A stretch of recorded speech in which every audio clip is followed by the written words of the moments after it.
Allow me to greet first our Acting Secretary for the DOTR, Secretary Giovanni Lopez.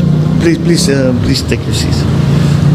Our partners in this entire endeavor, without whom we could not have done it. I mean, I don't know the difficulties that they had to encounter, but it took us 8 years to get to this point. We are trying to emulate some of the systems that many of us who travel abroad have seen and take public transport have seen that will make things easier for our commuters and for all the people who use all of these highways.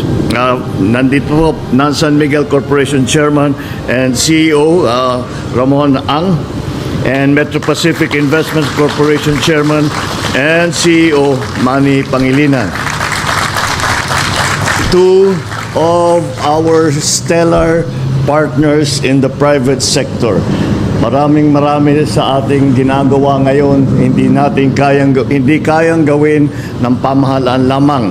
Kaya't natin ay sinama at humingi ng tulong sa ating mga private sector partner. At masasabi ko naman, kapag tayo humihingi ng tulong sa kanila, hindi pa tayo hinihindian. Talagang lahat ng maaari nilang gawin, ginagawa nila para magkaroon tayo ng matagumpay na programa kagaya nito. The Toll Regulatory Board Executive Director, Jose Arturo Tugade. Aba, may dala kang pala. My fellow workers in government, other distinguished guests, ladies and gentlemen, good morning. Sa mga nakaraang taon, naging bahagi na ng karaniwang biyahe nito sa Kalakang, Maynila at mga karatig probinsya ang paggamit ng yung RFID. Malinaw ang layunin nito, mapabilis ang daloy ng trapiko sa mga toll gate. At totoo naman, malaki ang tulong nito. Ngunit hindi natin may kaila ang nagdudulot din ng dalawang RFID systems na kalituhan. Kapag dumaan ka ng Skyway o T-Plex, AutoSweep ang gagamitin mo. Kapag naman NLEX o EasyTex, EasyTrip naman. Ibig sabihin, dalawang card, dalawang account, dalawang load sa bawat biyahe. Minsan pa, nalagyan mo ng load yung NLEX, kaso nalimutan mo yung T-Plex.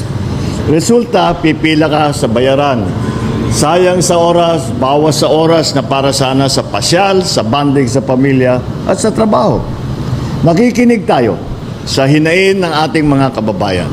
Kaya naman, pinag-aralan natin ang problema at nakahanap tayo ng magandang solusyon. Simula ngayon, iisang RFID sticker na lang ang kailangan para sa mga toll expressway natin sa buong Luzon.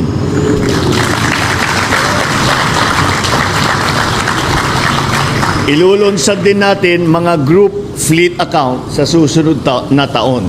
Sa ngayon, inuna natin ang ating mga private commuter. Kaya isusunod na lang natin yung mga fleet accounts, which I am reliably informed comprises a very small minority of the total traffic that we are trying to ease. Iisang account na lang, iisang sticker na lang, iisang sistema, one RFID for all tollways. Hindi mo na kailangan mag-alala kung tama ang account mo o na-loadan mo. Maganda pa rito, libre ang registration. Walang bayad. Higit sa lahat, nasa inyo kung mag-register kayo dito. Optional po ito. Kung hindi nyo naman nagagamit ang isang sistema, ay set up na, bahala kayo kung ano yung kailangan ninyo. Kung kailangan nyo yung dalawang sistema na ipagsama, nandyan ang option. Kung hindi nyo naman ginagamit ang isang sistema, manatili kayo dun sa inyong pang-araw-araw na pangangailangan. Ngunit, kung ninanais nyo ng mas simple na kinagsamang account, pwede na.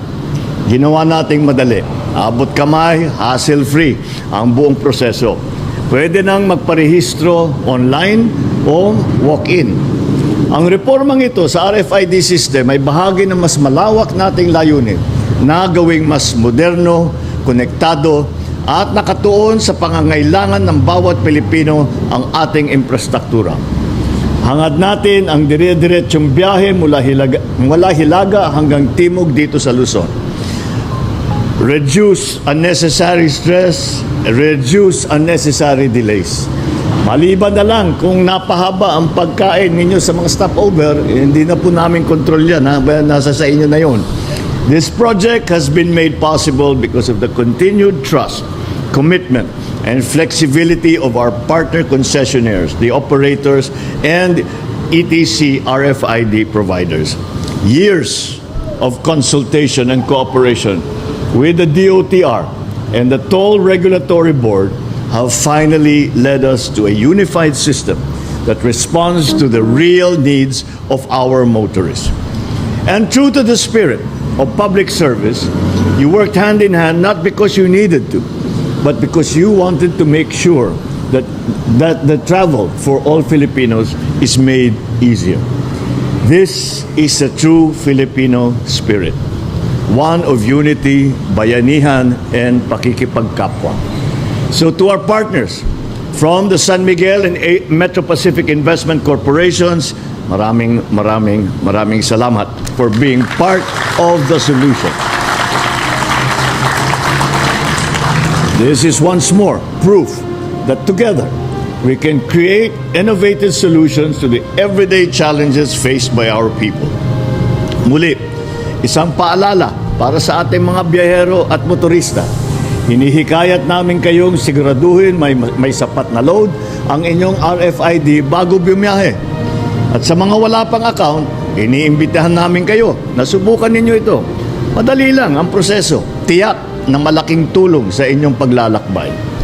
Mga kababayan, patuloy po nating pinapahusay ang ating transport system. Mas gaganda pa po ito kung magtutulungan tayong lahat. Kaya tuloy-tuloy ang kooperasyon at disiplina sa kalsada. Maraming salamat. Mabuhay tayong lahat. Mabuhay ang bagong Pilipinas. Thank you, Mr. President.